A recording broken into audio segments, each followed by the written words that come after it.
WNBA finals. And so I'll leave it there. I mean, I'm just obviously disheartened. You know, I'm a human too. I have a family. I have 2 kids who are devastated by these comments. And so all I'll say is just, you know, it's obviously been a tough week. The story surrounding Caitlin Clark has taken a dramatic turn, and it's no longer just about basketball. It's about respect, power, and the future of the game itself. For months, many expected Clark to follow the traditional path. A rookie arrives, earns her place quietly, learns from veterans, and gradually grows into a leadership role. That's how it has always worked. But Clark's journey hasn't followed that script, and now it seems she may be rewriting it entirely. Instead of simply blending in, she has become the center of attention across the entire sport. Her performances, popularity, and influence have brought unprecedented visibility to the WNBA. Yet despite all of this, questions have been raised about whether she has been fully embraced by the system she is helping elevate.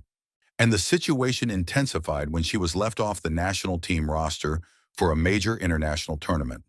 Official explanations focused on experience and team chemistry, suggesting that the decision was about maintaining balance and continuity.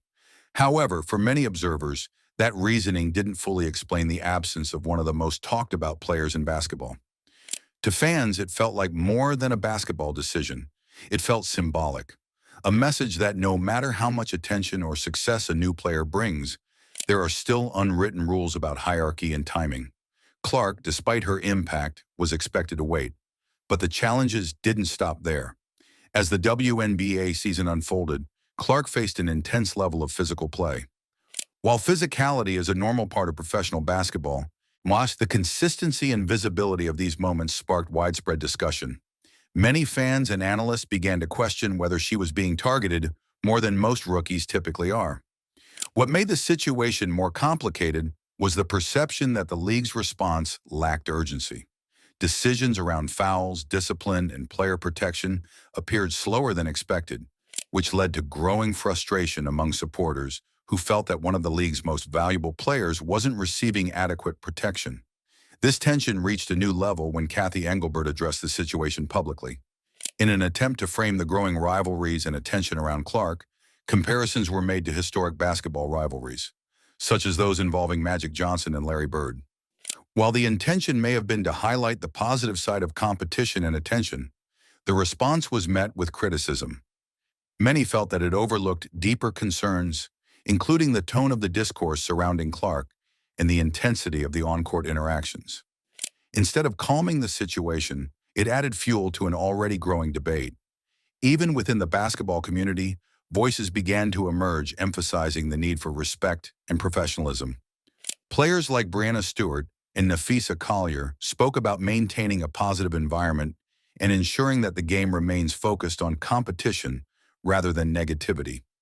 Amid all of this, a larger question began to take shape. What happens when a player becomes bigger than the system itself? Clark's impact goes far beyond the court.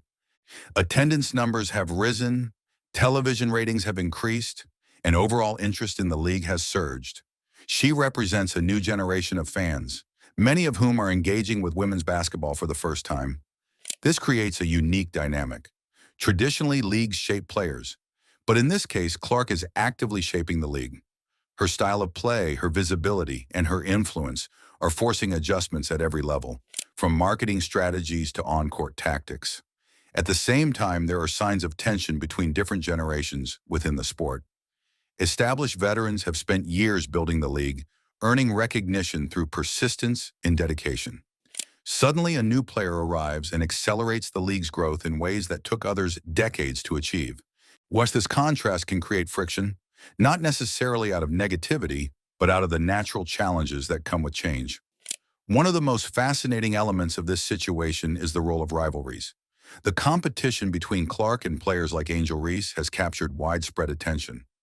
Rivalries have always been a key driver of sports popularity, creating storylines that draw fans in and keep them engaged. However, managing these rivalries is crucial. When handled correctly, they elevate the game. When they become too intense or personal, they can create division, both among players and fans. Clark, for her part, has largely maintained a composed and professional approach. She continues to focus on her performance, letting her play speak for itself. But even the most composed athletes have limits, or especially when dealing with constant pressure both on and off the court. This brings us to the current speculation. Is Clark reconsidering her involvement with the national team moving forward? While nothing has been officially confirmed, the conversation itself speaks volumes. It reflects a shift in power dynamics. In the past, representing the national team was seen as the ultimate goal, an opportunity no player would turn down. Now, for perhaps the first time, there is discussion about whether the system needs the player just as much as the player needs the system. If Clark were to step back from international competition, the impact would be significant. Not only would it affect the team's performance, but it would also influence viewership, fan engagement, and the overall narrative of the sport. Looking ahead, the stakes are incredibly high. Events like the upcoming Olympic cycles are expected to showcase the best of women's basketball on a global stage. Las Vegas's points here, and that's been kind of the story for the Aces this year. As Clark got around, Stokes gets to the rim, lays it in, and a foul. This is a Minnesota defense that has been a lead all season long. Beaver had their way with it in the first quarter. Clark trying to get Indiana started, and maybe that'll help. Having a player of Clark's influence involved would elevate that stage even further. At its core, this situation highlights a broader truth about sports. Evolution is rarely smooth. New stars challenge old systems. Change creates discomfort, but it also creates opportunity. Caitlin Clark represents that moment of change. She is not just a player adjusting to the league is adjusting to her, and how that adjustment unfolds will shape the future of women's basketball for years to come. Involved more on the offensive end. 3 players in double figures. Clark again with another 3! Since the Marina Mabry trade, and she has stepped up her game in that opportunity. Caitlin Clark for 3, rattles it around for her first deep shot. Still is trying to stay connected against Kelsey Mitchell. And Caitlin Clark knocks down her 3rd triple, just needs 1 more to tie. Ball rims out. Phoenix just 1 of 8 from the perimeter here so far. Indiana with the 4th fastest pace of play, and that suits Caitlin Clark. The next chapter of this story will be critical. Whether it leads to reconciliation, continued tension, or a complete shift in direction, and one thing is certain, the impact of Caitlin Clark is already undeniable, and the game will never be the same. Crazy times in the WNBA right now. If these reports about Caitlin Clark are true, this could change everything for Team USA and the future of the game. What do you think? Did she make the right move, or should she have stayed? Drop your thoughts in the comments below, and don't forget to like, subscribe, and turn on notifications so you never miss the latest updates and drama in the basketball world.